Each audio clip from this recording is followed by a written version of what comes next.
14. ¿Qué en todo el mundo es koinonia?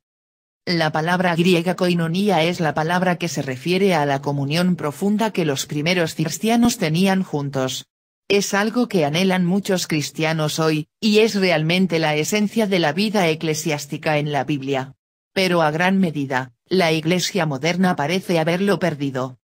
Cuando tenemos un servicio o una reunión hoy, donde todos vienen y se sientan en filas mirando adelante, cantan unos coros y escuchan la prédica, después dicen Dios te bendiga a algunas personas y van a casa, esto es lejos de koinonia verdadera.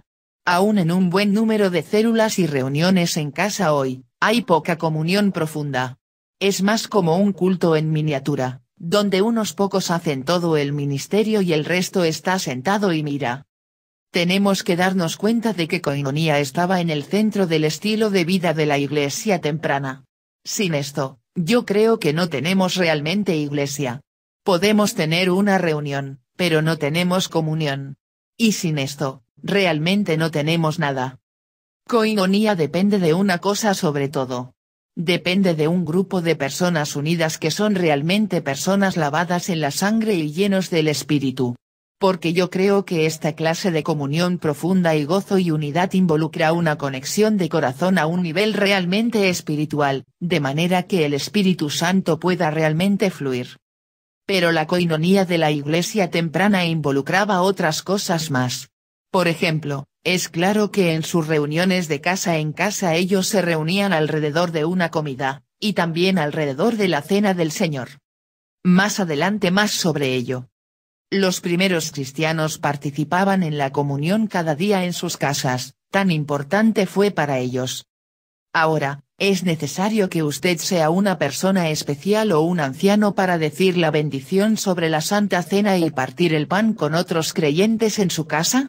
De ninguna manera. Todos somos el real sacerdocio. Todos deberíamos hacer estas cosas.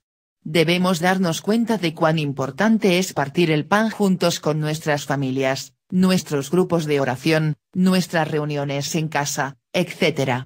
Creo que no volveremos nunca a una verdadera koinonia del Nuevo Testamento sin hacer esto. La otra cosa que hicieron en sus reuniones en casa, que eran realmente sus reuniones principales de comunión, fue dar lugar y animar a que cada persona practique los dones del Espíritu Santo. Cada creyente lleno del Espíritu fue valorado por lo que era, y por los dones que tenía. Lea esto muy cuidadosamente, cuando os reunís, cada uno de vosotros tiene salmo, tiene doctrina, tiene lengua, tiene revelación, tiene interpretación. Hágase todo para edificación. Primera de Corintios 14:26. Recuerde, esta clase de reunión es muy diferente de las grandes reuniones al aire libre que tenían los apóstoles. Aquí hablamos de las reuniones en casa más íntimas. Note también que esto es muy diferente de los grupos de discusión y estudios bíblicos que tenemos hoy. Esto fue una reunión en casa con el propósito específico de ver que el Espíritu Santo se mueva y que los miembros del cuerpo todos se ministren unos a otros con sus dones espirituales. Creo que tenemos que caminar por este camino muy conscientemente si queremos que esto suceda en nuestras reuniones. Nuevos creyentes tienen que ser enseñados cómo moverse en los dones, y tiene que haber un ambiente donde esto es normal. Tenemos que escoger si solamente queremos estar sentados discutiendo sobre cosas, o si queremos invitar al Espíritu Santo para que Él se haga cargo. Note que Pablo dice que todos deben estar utilizando sus dones espirituales en estas reuniones, y que es muy importante que todos estos dones se manifiesten. Cánticos espirituales, enseñanzas, profecías, lenguas e interpretación, todas estas cosas. Y yo estoy seguro, si hubiera personas enfermas u oprimidas allí, entonces habría oración por ellos también. Estas fueron verdaderas reuniones del Espíritu Santo, y para ellos esto fue la iglesia normal. Parece que estas comuniones en casa tenían ancianos que encaminaban las cosas, y que traían corrección si las cosas iban a desviarse o si alguien iba a traer algún engaño. Pero yo creo que el papel de un anciano es más o menos el papel de un padre. Un padre que desea ver a los hijos de Dios caminar libremente en los dones espirituales y volverse maduros en la fe. No creo que un anciano verdadero iba a dominar tales reuniones, más bien iba a animar a otros a involucrarse tanto como fuera posible. Sin embargo, a veces es su responsabilidad enseñar a los demás donde fuera necesario. Imagínese cómo sería si todas nuestras reuniones en casa serían así. Imagínese compartir una comida juntos, todos de la misma olla, después participar de la cena del Señor juntos, y después pasar a un tiempo donde los miembros del cuerpo todos ministran unos a otros en dones espirituales. Mientras todos estamos en oración, habrá lenguas e interpretaciones y profecías. Habrá cánticos espirituales o palabras de conocimiento. Alguien compartirá un testimonio o una necesidad de oración o una palabra de enseñanza. Lo que hacemos en un tal ambiente, es dar libertad al Espíritu Santo para que fluya a través de nosotros como Él quiere. Y esto es exactamente lo que significaba ser parte de la iglesia temprana. Entonces, ¿qué esperamos? Distracciones que son un obstáculo. Arriba mencioné que la coinonía profunda es muy diferente de juntarse para tener una conversación. Interesantemente, alguien que está involucrado en el movimiento de las iglesias en casa, me escribió un email muy significativo, describiendo cómo parecía que sus reuniones nunca iban a entrar en una verdadera coinonía. En nuestras reuniones libres, esto no sucede. Sucedía incluso más en algunas de nuestras iglesias religiosas organizadas. Todos pasan tanto tiempo hablando acerca del modelo relacional correcto de la iglesia, la doctrina correcta, etc., que los dones espirituales han sido marginados. Otra pareja escribió, cuando el movimiento carismático empezó en los años 60, fuimos parte de reuniones en casa exactamente como usted describió. Fue maravilloso. Todos compartían tal como les movía el Espíritu Santo. A los bebés se les concedía un poco de gracia si se alargaban demasiado, y les tomamos aparte con gentileza si estaban equivocados o necesitaban ayuda.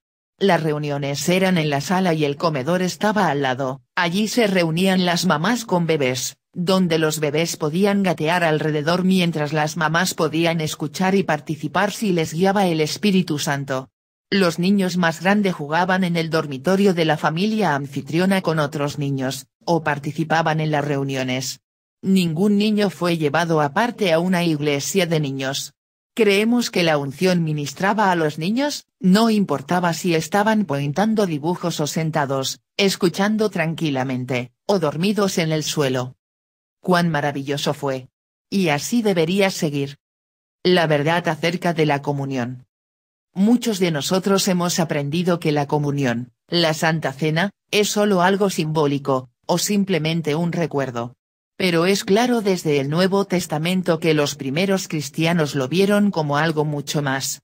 De otro modo, ¿por qué hubieran participado de la comunión cada día de casa en casa?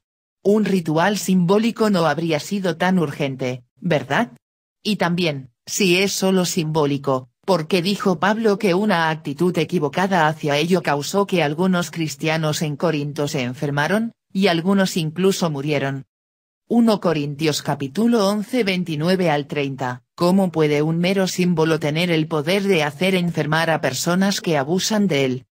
El hecho es, igual como el bautismo, la cena del Señor no es ningún símbolo. Es una nueva participación muy real de la vida de Jesús.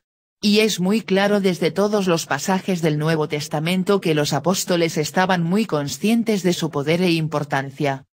Ahora debemos tener cuidado de no ir demasiado lejos con esto. Es que la Iglesia Católica tiene un entendimiento muy extraño acerca de la comunión. Ellos creen que se convierte en la carne física real, y la sangre física real de Jesús. Esto es sorprendente. ¿Puede usted imaginarse comer carne humana verdadera, y beber sangre humana verdadera? No es extraño que los protestantes corrieron una milla en la dirección opuesta. Sin embargo, basado en las Escrituras es obvio que en la comunión participamos realmente de vida espiritual del tipo más potente, un verdadero refrigerio del pan de la vida dentro de nosotros, y de la sangre del nuevo pacto que nos limpia del pecado. Se supone que participemos de ello por fe, una impartición fresca de la esencia de Jesús mismo. Podríamos incluso describirlo como una manera de refrescar la experiencia de nacer de nuevo, en cierta manera. Todo esto suena bastante dramático. ¿Pero hay realmente una prueba de ello en las Escrituras? Veremos. Recuerde las palabras de Jesús cuando él participó de la cena del Señor con sus discípulos, y mientras comían, tomó Jesús el pan, y bendijo, y lo partió, y dio a sus discípulos, y dijo, tomad, comed, esto es mi cuerpo. Y tomando la copa, y habiendo dado gracias, les dio, diciendo, bebed de ella todos, porque esto es mi sangre del nuevo pacto, que por muchos es derramada para remisión de pecados. Mateo capítulo 26 del 26 al 28. Note que él no dijo, esto es un símbolo de mi cuerpo o de mi sangre. Él dijo, esto es mi cuerpo, esto es mi sangre.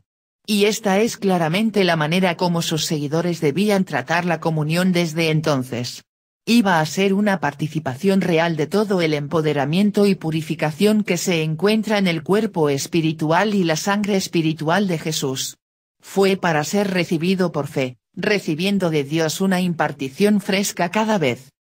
Recuerde, Jesús había dicho estas palabras dramáticas, de cierto os digo, si no coméis la carne del Hijo del Hombre, y bebéis su sangre, no tenéis vida en vosotros. Porque mi carne es verdadera comida, y mi sangre es verdadera bebida. Juan capítulo 6 desde 53 al 55. En el mismo pasaje, él había hablado de sí mismo como el pan de la vida, el pan que descendió del cielo. El que come de este pan, vivirá eternamente. Juan 6:58. Ahora sabemos que Jesús es también el Verbo, la palabra, de Dios. Esta es la verdadera esencia de lo que participamos aquí. Y también sabemos de qué se trata con la sangre.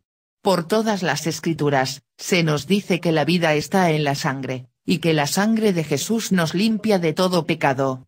Mis amigos, ¿están ustedes listos para participar de la comunión como una impartición fresca de estas mismas cosas para ustedes?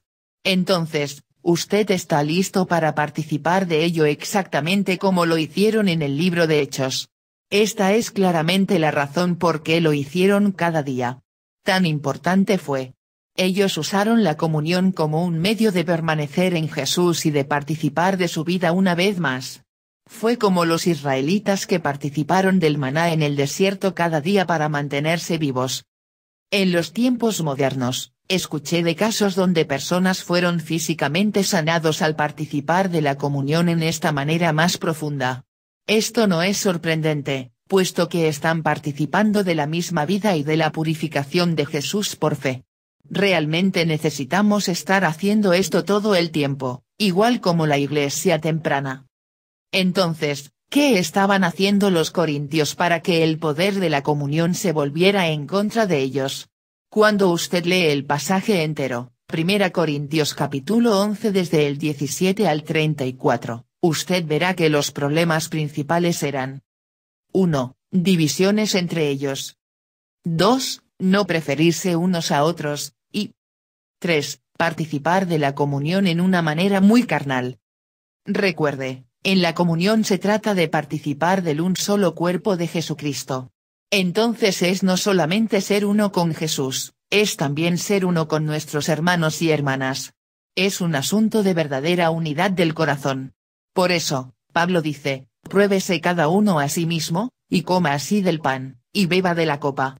Porque el que come y bebe indignamente, sin discernir el cuerpo del Señor, juicio come y bebe para sí. 1 Corintios capítulo 11 28 y 29, entonces la unidad de corazón entre los hermanos es muy importante. Si usted tiene algo en contra de un hermano o una hermana, es importante ir y arreglar las cosas antes de tomar la comunión. Para beneficiarse más de la comunión, yo creo que es importante al orar una bendición sobre ella, bendecirlo pública y abiertamente como el cuerpo de Jesús para nosotros, el pan de vida, y también la verdadera sangre del nuevo pacto. Orar esto sobre la comunión es importante para que las personas que participen puedan tener la fe de que realmente será esto para ellos. Entonces serán realmente capaces de entrar en ello. Recuerde, nosotros todos somos real sacerdocio, Por tanto, cualquiera de nosotros puede orar y partir el pan entre nosotros en nuestras propias casas y reuniones. En nuestras reuniones en casa en Kansas City últimamente, empezamos a compartir una comida y también la comunión juntos, y después pasar a un tiempo donde cada uno usa sus dones espirituales. Ha sido maravilloso hasta ahora, y puedo ver por qué esta manera sencilla de reunirse funcionaba tan bien en la iglesia temprana. A veces realmente sentimos que podríamos estar en Hechos. Estoy más y más convencido de que el Espíritu Santo quiere fluir mucho más de lo que le permitimos en muchas de nuestras reuniones. Él solamente espera ser invitado. Acabo de leer un librito maravilloso acerca de un avivamiento que sucedió en Papua Nueva Guinea en los años 70 y 80. Realmente, este avivamiento estaba basado en las cosas que estamos discutiendo aquí, la sencillez maravillosa del cristianismo del Nuevo Testamento. Ellos aprendieron a hacer todo tal como lo vieron escrito en Hechos. Todo empezó cuando algunos misioneros y enfermeras en un hospital misionero se arrepintieron profundamente y fueron llenos del Espíritu Santo. Este movimiento pronto se extendió más allá del hospital, y Dios los desafió a empezar a vivir la vida de la iglesia como en la Biblia. Cuando alguien se arrepentía, en vez de esperar por semanas o meses, lo bautizaron de frente en el río y oraron para que reciba el Espíritu Santo. Sanidades empezaron a suceder. Demonios fueron expulsados. Ellos fueron guiados a acortar los sermones, y en lugar de ello permitir a los miembros del cuerpo que ministren unos a otros en sus reuniones. Los dones espirituales empezaron a fluir entre todos los creyentes, como en la Biblia. Cristianos ordinarios fueron animados a tomar la comunión en sus casas y a bautizar a personas. Esto explotó y se extendió de pueblo en pueblo. Los creyentes ordinarios fueron equipados para hacer la obra del reino. Y todo lo que hacían fueron las cosas sencillas. Simplemente ser lleno del Espíritu Santo y tener coinonía y hacer las cosas básicas que están en el Nuevo Testamento. Repentinamente el Espíritu Santo pudo fluir. Y así, un gran avivamiento vino mayormente por la práctica de estos conceptos de coinonía que describimos. Cuán sencillo es empezar a poner en práctica estas cosas, mis amigos. No lo posterguemos.